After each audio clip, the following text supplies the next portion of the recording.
তুমি দেখেছো? বলে আমি আলী কোনোদিন দেখি নাই। আলী রে, আমি নবী আমার কাছে এসেছো, আমার আম্মা জান ফাতিমা, আমার ফাতিমা দরজা খোলে নাই, আমি নবী খুশি। বলে কেন খুশি? বলে আমার আমার বেটি যদি দরজা খুলতো তাহলে তুমি আমার বেটির ঘরে চলে যেতে, তুমি আমার কাছে আসতে না, আর এর কারণও তুমি কোনোদিন জানতে না। হযরতে আলীকে বলছে, আরে তুমি জানো, তুমি চেনো যে ওই যে উট তোমাকে দিল, আর যে উট কিনে নিল, উরনা কিনে নিল, ফকির তোমাকে পাঠাইলো, তুমি চেনো তুমি তারে? হযরত আলী বলছে, জি না, আমি তো তারে চিনি না। বলে এমন ঘটনা তোমার কাছে আজকে ঘটছে, তোমার আমার ফাতিমা দরজা খোলে নাই। ঠিক আছে, দেখেন ফাতিমার উসুলটা দেখলেন, ফাতিমার উসুল। হযরতে ফাতিমা রাদিয়াল্লাহু তাআলা আনহাকে বলে, ফাতিমা গো, তুমি ওই দিন গভীর রাত্রিতে আমার দরজা খোলো নাই। হযরতে ফাতিমা বলে, স্বামী বেশি ক্যাচাল বাঁধাবেন না, আগে বলুন উম্মে জামিলা আগে জান্নাতে কেমনে যাইবে? আপনি ঝামেলা বাঁধাবেন না, আগের কথা কেন বলতেছেন? আপনি ইতিহাস কেন বলতেছেন? আগে বলুন উম্মে জামিলা জান্নাতে কেমনে যাইবে? ওগো আমার প্রাণের স্বামী, আমার আব্বু যে আমার নবী বলেছেন, আমার আল্লাহর নবী বলেছেন আমি জান্নাতে আগে যাইব, আমি জান্নাতের সর্দারিনী, আমি ফাতিমা গো, আমি ফাতিমা আগে জান্নাতে যাইব, আমার নবী বলেছেন। অতএব উম্মে জামিলা কেন আগে যাইবে? এর কারণ আপনি বলুন, আমার দরজা খোলা বন্ধর ঘটনা কেন বলেন? বলতে কেন যান? হযরত আলী বলছে, ধৈর্য ধরো, আগেই বলেছিলাম, এর মধ্যেই তো এই যে উত্তরটা ভরা রয়েছে। হযরত আলী বলছে তুমি ধৈর্য ধরো। তো বলার উদ্দেশ্য দেখেন হযরত ফাতিমার উসুলটা কেমন ছিল। তার আগে দেখেন না, উম্মে জামিলা ফাতিমা যিনি জান্নাতের সর্দারিনী, ইনি গিয়েছেন। উম্মে জামিলা বলছে আমার স্বামীর কাছে অনুমতি নাই, আর অনুমতি তো নেই নাই আপনার জন্য, কিন্তু আপনাকে আমার দেখতে খুব মন চাই, আপনি খাতুনে জান্নাত, আপনি জান্নাতের ম্যাডাম হবেন, অথবা আমি আপনারা দেখতে আমার খুব মন চাই, কিন্তু আমার ভাগ্যের পরিহাস দেখুন, আমার স্বামীর কাছে অনুমতি আমার নিতে ভুলে গিয়েছি, আমার স্বামীর অনুমতি নাই, কাজে আপনি আগামীকালকে আসুন। আগামীকালকে হয়তো হুসাইনকে নিয়ে গিয়েছেন। জামিলা কি বললেন, ফাতিমা আজকেও তুমি ফিরিয়ে যাও। বলে কেন ফিরে যাইব? বলে আমার স্বামীর কাছে অনুমতি নিয়েছি খালি তোমার জন্য, তোমার সন্তান হুসাইনের জন্য নয়। জোরে বলুন সুবহানাল্লাহ। কি আছে? আরো আগ্রহ বেড়ে গেল ফাতিমার। ওই জন্য নবীজির কাছে বারবার এসে বলছেন, আব্বুজি আপনি একবার বলুন, আপনি একবার বলে দিন না। আল্লাহর নবী হযরত হুসাইন বলছে, না না, আপনি এমন কথা বলেছেন কেন?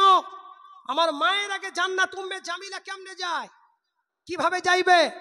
তার আগে এই হযরত হুসাইন জানেন আল্লাহর নবীকে কিভাবে কথা বলেছিলেন? নবীজি খুব ভালোবাসতেন, খুব ভালোবাসতেন। যখনই যেতেন, একদিন কি হলো, বুখারী শরীফের রিওয়ায়াত প্রথম খণ্ডের হাদিস, আল্লাহর নবীর দুই নাতি ভাই হযরতে হাসান এবং হুসাইন রাদিয়াল্লাহু তাআলা আনহুমা, ওগো ভাই, দুই ভাই ইহুদির খেজুর বাগানে খেলা করতে করতে হঠাৎ করে বাগানে ঘুমিয়ে গেল। আমার নবীজি কান্না করেন, ফাতিমা কান্না করে, হযরতে আলী কান্না করে, আয় আল্লাহ, আমার বেটা হাসান এবং হুসাইন আল্লাহ আমি পাই না। নবীজি কান্না করে, এগুলি সেইগুলি খোঁজাখুঁজি করে। ওরে ভাই রে, আল্লাহর নবীকে হযরতে জিবরিলের দ্বারা খবর দিলেন। হযরতে জিবরিলকে বলে, এ জিবরিল, আমার বন্ধুর কান্নাকে থামাইয়া দাও, আমার বন্ধুকে চুপ করতে বলো, আমার বন্ধুকে কষ্ট আমি দিব না। আল্লাহর নবীর কাছে আসলেন, হুজুর, ওগো আল্লাহর বন্ধু, আপনি কান্না করবেন না, আপনার দুই নাতি ভাইয়ের কোনো অসুবিধা নাই, আপনি দুই কাঁধে খেলা করেন, আপনি একজনকে এক কাঁধে নেন, অপরজনকে আর এক কাঁধে নেন। নবী গো, আপনি কান্না করবেন না, আপনার দুই নাতি ভাইয়ের কোনো অসুবিধা নাই, চিন্তা করবেন না, আপনি অমুক ইহুদির খেজুর বাগানে চলে যান, আপনার খেজুর বাগানে চলে যান, ওই খেজুর বাগানে আমার মতোই একজন ফেরেশতা আপনার দুই নাতি ভাইকে ওই পাকার দ্বারা ঢাকিয়ে ঘুম পাড়িয়ে রেখেছে। বলুন সুবহানাল্লাহ। হযরতে হাসান এবং হুসাইনকে একবার এইরকম ঘটনা ঘটেছিল, নবীজি গেলেন নিজে আল্লাহ নবী গেলেন, আল্লাহ নবী গেলেন, হযরতে আলী গেলেন, ইহুদির বাগানে গেলেন। দুই নাতি ভাইকে দেখে আল্লাহ নবী ভীষণ খুশি। আল্লাহ নবী দুজনকে দুই কাঁধে উঠিয়ে নিয়ে আসে। হযরতে আলী রাদিয়াল্লাহু তাআলা আনহু বলে, নবী গো, আমি আপনার জামাই, আমি আপনার গোলাম, আপনি আমার একজনকে দিয়ে দেন, আপনি কষ্ট করেন না। হুজুর, একজনকে আমার দিয়ে দেন, আপনি দুইজনকে নিবেন না। আল্লাহ নবী বলে, ওগো আলী গো, তুমি কি জানো, যারা আমার কাঁধকে পছন্দ করেছে, যারা আমাকে বাহক হিসাবে পছন্দ করেছে, ওরে আলী রে, যারা আমাকে ঘোড়ার মতো সওয়ারি হিসাবে পছন্দ করেছে, আলী, তারা কি তোমার কাঁধে যাইবে? আমার হাসান এবং হুসাইন, আমার নয়নমণি, আমার হাসান এক কাঁধে, আমার হুসাইন অপর কাঁধে, আলী তোমার কাঁধে আমি নবী দিব না। বলুন সুবহানাল্লাহ।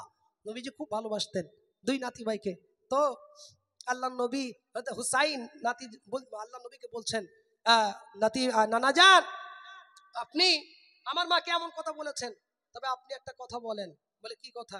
বলেন, আপনি আমার চাইতে বড় হলেন। কথাটা ভালো করে শুনবেন। কিন্তু হুসাইন বলছেন আল্লাহ নবীকে, নবী আপনি বলুন, আপনি বড় না আমি বড়? না না, বলছে আমি বড়। নবীজি বলছেন আমি বড়। হুসাইন বলছে না, বলছে আমি তো বড়। বলে, এটা কিভাবে হয়? বলে, আপনি আমার চাইতে বড়, বয়সের দিক দিয়ে নাই, সম্মানের দিকে, সব দিকে কে বড়? আল্লাহ রসুল বলছে আমি বড়। হযরত হুসাইন বলছে না না, আমি আপনার চাইতে বড়। বলে, কি করে আমাকে বুঝিয়ে দাও। আল্লাহর নবীর নাতি ভাই হযরতে হুসাইন রাদিয়াল্লাহু তাআলা আনহু আল্লাহর নবীকে বলে, নানা শুনবো না আপনার মানা?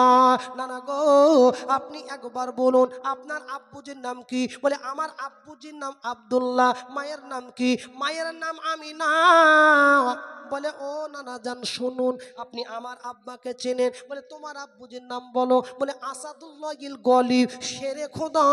আল্লাহর নবী যাকে লাকাব দিয়েছেন আসাদুল্লাহ, আল্লাহর শের বলেছে, নবী গো, ও নানাজি, আমার আব্বুজি হলো হযরতে আলী। ওরে নানাজি গো, আমার মায়ের কি আপনি নামটা জানেন?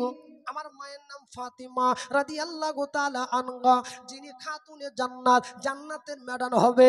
নানা গো, ও নানুজি, আপনি কি আমারে চেনেন? আপনি কি আমার ভাইরে চেনেন? আমার নাম হুসাইন এবং হাসান। হুসাইন এবং হাসান আমরা দুই ভাই, আমার জান্নাতের সর্দার, আমরা যুবকদের জান্নাতের হেড হব। নানুজি, আমি আপনার যেতে আগে গেলাম। আপনার মা আমিনা, আপনার মা আব্দুল্লাহ, আপনি কোনোদিন তাদের জন্য বলেন নাই, আমার মায়ের জন্য বললেন গো গো, আমার মায়ের জন্য বললেন। আমার মা জান্নাতের হেড হবে, আমার মা জান্নাতের নেতৃত্ব দিবেন। আমার আব্বুজি আসাদুল্লাহ, আমার আব্বুজি আসাদুল্লাহ, আমার আব্বুজি হবে 4 নম্বর খলিফা। নবী গো, আপনি কি আমার নানু চিরে চেনেন? আরে ইয়া রাসূলুল্লাহ, ওগো আমার নানা জান বলুন, আপনি কি আপনার নানার নাম জানেন? আপনার নানার নামটা কি? বলে, আব্দুল ওয়াহাব। বলে, আপনার নানা আব্দুল ওয়াহাব, আপনি কি আমার নানারে চেনেন? বলে, না। বলো বলো। বলে, তোমার নানুজির নাম কি? বলে, আমার নানুর নাম আহমদ, আমার নানুর নাম মুহাম্মদ। নানুজি, ও নানা গো, আমার নানা বলেন মুহাম্মদ, যিনি আখিরি নবী। যে কথা আমার আল্লাহ তাআলা বলে, ওমা আরসালনাকা ইল্লা রাহমাতাল লিল আলামিন। নানুজি, আমার আল্লাহ বলেছে আমার নানা জানকে রহমত করে বানিয়েছে। নানুজি গো, আপনার নানা হলেন আব্দুল ওয়াহাব, তার বিষয়ে আর কিছু বলুন। বলে, আমি আর বেশি কিছু জানি না। ও নানুজি, আপনি আমার নানার বিষয়ে শুনুন। আমার নানা যখন হাসেন, জান্নাতের সৌন্দর্য বৃদ্ধি পায়। আমার নানা যখন কান্না করেন, জাগার নাম ভয় পায়। নানু গো, আপনি আমার নানা, তাহলে আপনি বলুন, আমার নানা বড় না আপনার নানা বড়? বলে, তোমার নানা বড়। বলে, নানুজি, এবার আপনি সব দিক দিয়ে হিসাব করে বলুন, আমি হুসাইন বড় হলাম নাকি আপনি বড় হলেন? বলে সুবহানাল্লাহ। দেখেন নাতি কিভাবে কথা বলে নানুজির সাথে, নবীজির সাথে কথা বলেন। তো সেই হুসাইন নানুজিকে বলে, নানা আপনি কেমনে বললেন যে আমার মা জান্নাতে আগে যাইবে না, হযরতে উম্মে জামিলা জান্নাতে আগে যাইবে? এটা কিভাবে আপনি বললেন? হযরতে ফাতিমা রাদিয়াল্লাহু তাআলা আনহা, সে দুই হাত, মনে পড়ে তো ঘটনা, হযরত ফাতিমা আল্লাহ রসুলকে বলছেন, নানু এর কারণটা আপনি বলেন। হযরতে ফাতিমা রাদিয়াল্লাহু তাআলা আনহা,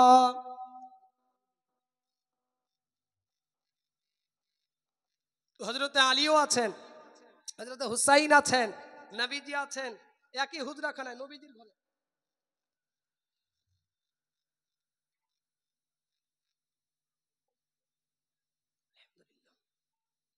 হযরতে ফাতিমা রাদিয়াল্লাহু তাআলা আনহাকে হযরত আলী বলছেন যে আলী বলছেন, ফাতিমা শোনো, তুমি আরো একটু ধৈর্য ধারণ করো, এবার তোমার কথা তোমার গল্প ক্লিয়ার হয়ে যাবে। তুমি জান্নাতে কিভাবে যাইবে, কিসের জন্য আগে জান্নাতেও যাইবে, তোমার বিষয়টা ক্লিয়ার হবে।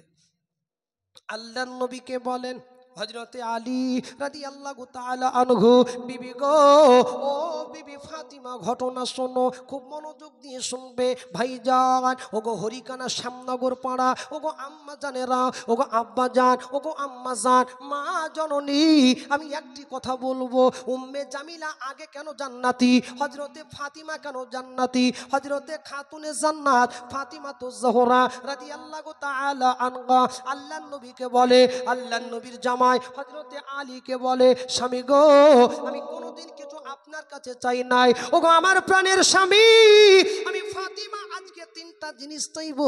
বলে কি কি বলো? এক নম্বর হলো আমার জানাজার আপনি আয়োজন করবেন না, আমার জানাজা বড় সড়ো করবেন না। ফাতিমা রে, খাতুনে জান্নাত তুমি, আল্লাহর নবীর কনিষ্ঠ কন্যা, তোমার জান্নাতে কত লোক হবে জানো বুঝি? হাজার হাজার লোক হবে। ও ফাতিমা গো, তুমি এমন কথা উঠাইয়া নাও। বলে না না না, আপনি আমার জানাজার বড় ব্যবস্থা করবেন না। বলে দুই নম্বর বলো, লম্বা ঘটনা। দুই নম্বর বলো, স্বামী গো, আমি ফাতিমা খাটে করে নিয়ে যাই, চারজন লাগে, আমার হাসান হুসাইন ছোট, আপনি একা, আপনি আমার খাটে লাশটা তুলবেন না, আমার খাটে লাশ উঠাইবেন না, আপনি কোলে করে নিয়া, আপনার যদি কেউ নিকটবর্তী মানুষ থাকে আপনি কবরটা খুঁড়তে হুকুম দিবেন, আর না তো আপনি আমায় কোলে করে নিয়ে যাইবেন। ওগো প্রাণের স্বামী, তিন নম্বর আবদার হলো, স্বামী আমি ফাতিমা অন্ধকারে জানাজা পড়াইবেন, রাত্রিবেলা জানাজা হবে, আপনি এই তিনটা জিনিস আপনি আমায় পূরণ করে দিবেন। ফাতিমা রে, একটু ধৈর্য ধারণ করো, আমি ঘটনা বলে দিই। হযরতে ফাতিমা রাদিয়াল্লাহু তাআলা আনহা, হযরতে ফাতিমা আলীকে বলছে, বলো একটু বলো। আল্লাহর নবীর জামাই হযরতে আলী রাদিয়াল্লাহু তাআলা আনহুকে আল্লাহর নবী জানায়, আলী গো, তুমি কি এই ঘটনা জানো? ওই ভিক্ষুকটা কে ছিল জানো? তুমি আগে বলো, উরনা কে কিনেছে? আলী রে, ওটা অন্য কেউ ছিল না, আমার আল্লাহ ফেরেশতা পাঠাইয়া আমার বেটির ফাতিমার জান্নাতের মধ্যে, আমার বেটি ফাতিমার উরনাটা আমার আল্লাহ জান্নাতের মধ্যে রেখে দিয়েছেন। বলেন সুবহানাল্লাহ। ওটা মানুষ, দুনিয়াবি মানুষ ছিল না। ওগো আলী, দুই নম্বর বলো, তোমার কাছে যে ভিক্ষুকটা আসলো, ওই ভিক্ষুকটা কে ছিল? উনি কোনো দুনিয়ার কোনো মানুষ ছিল না। আলী রে, ওটা আমার আল্লাহর ফেরেশতা ছিল। ওরে আলী, একবার তুমি শোনো আলী। তিন নম্বর বলো, আলী তুমি শোনো, তোমার কাছে যে উটটা দিয়ে দিল, ওই ব্যক্তি তোমার মানুষ ছিল না, আমার আল্লাহর ফেরেশতা ছিল। আলী রে, আমার ফাতিমার উরনা দুনিয়ার কোনো মানুষকে দেখাইবে না। আমার আল্লাহ বলে, ওগো আমার বন্ধু শোনো, আমি বন্ধু বানাইলাম, লা ইলাহা ইল্লাল্লাহ, আমি অন্যান্য নবীর বেলায় বানাইলাম লা ইলাহা ইল্লাল্লাহ, ইব্রাহিম খলিলুল্লাহ, লা ইলাহা ইল্লাল্লাহ, মুসা কালিমুল্লাহ, লা ইলাহা ইল্লাল্লাহ, ঈসা রূহুল্লাহ, লা ইলাহা ইল্লাল্লাহ, দাউদ খলিফাতুল্লাহ। বন্ধু গো, আমি সবাইকে বানাইলাম, আমি আমার নামের সাথে বানাই নাই। ও বন্ধু শোনো, আমি তোমার নামটা বানাইলাম, আমি তোমার নামটা জান্নাতের মেন গেটে রেখেছি। আমার বন্ধু শোনো, তোমার যে চারটা কন্যা সন্তান আছে, ওগো আমার বন্ধু, আমি তোমার মারে নিয়েছি, আব্বারে নিয়েছি, মায়ের পেটে ছিলে। বন্ধু, আমার কি কষ্ট হয় না? আমার বন্ধুর কষ্ট হলো, আমার কি কষ্ট হয় না? নবী গো, আমি আপনার যখন মারে আমি নিয়ে নিলাম, আমি আপনার সঙ্গে সঙ্গে আমি লা ইলাহা ইল্লাল্লাহ, আমি 12 অক্ষরে আমার নামটা রাখলাম, আমি 1 নম্বরে রাখলাম মুহাম্মাদুর রাসূলুল্লাহ। জান্নাতে যখন যাইবা গো, এই মুহাম্মাদুর রাসূলুল্লাহ 12 অক্ষর আমার নবীর নামটা পড়ো। ও আমার বন্ধু শোনো, আমার ফাতিমা আমার জান্নাতি, আমার ফাতিমা জান্নাতের ম্যাডাম হবে। ওরে ফাতিমা রে, দুনিয়ার কোন মানুষ তোমার চেহারা দেখে নাই, তোমার লম্বা দেখে নাই, তুমি বেটে ছিলে না লম্বা ছিলে, ও ফাতিমা কেউ দেখে নাই। অতএব তোমার উড়না আমি দুনিয়ার মানুষরে দেখাইব না। ওগো আলী, আমার আল্লাহ আমার বেটি ফাতিমার উড়না গোটা দুনিয়ার কোনো মানুষরে দেখাই নাই। আমার আল্লাহ তাআলা আমার বেটির উড়নাকে আমি জান্নাতের মধ্যে রেখে দিয়েছি। বলেন সুবহানাল্লাহ। যাই হোক বাবজি, আমার সময় শেষ। কথা হচ্ছে কি, হযরতে মোট কথা ছিল যে জান্নাতে যাবার বিষয়ে। হযরত উম্মে জামিলা রাদিয়াল্লাহু তাআলা আনহা, ইনি এই উটে চড়ে, যে উটটা ছিল ওটাও সেই জান্নাতি উট, যে উটে চড়ে হযরতে ফাতিমা রাদিয়াল্লাহু তাআলা আনহা জান্নাতে যাইবেন। তো যাই হোক ইনশাল্লাহ হায়াত বাকি, মুলাকাত বাকি, সময় যদি পাই ইনশাল্লাহ আবার অন্যদিন হবে। আজকে এসেছেন তোমরা বিদেশি মেহমান, প্রায় শুনছেন ইনশাল্লাহ। তো যাই হোক, সময় অত হালকা হলে জিনিসটা আধুরা থেকে গেল, অসম্পূর্ণ। ইনশাল্লাহ হায়াত বাকি, মুলাকাত বাকি। আবার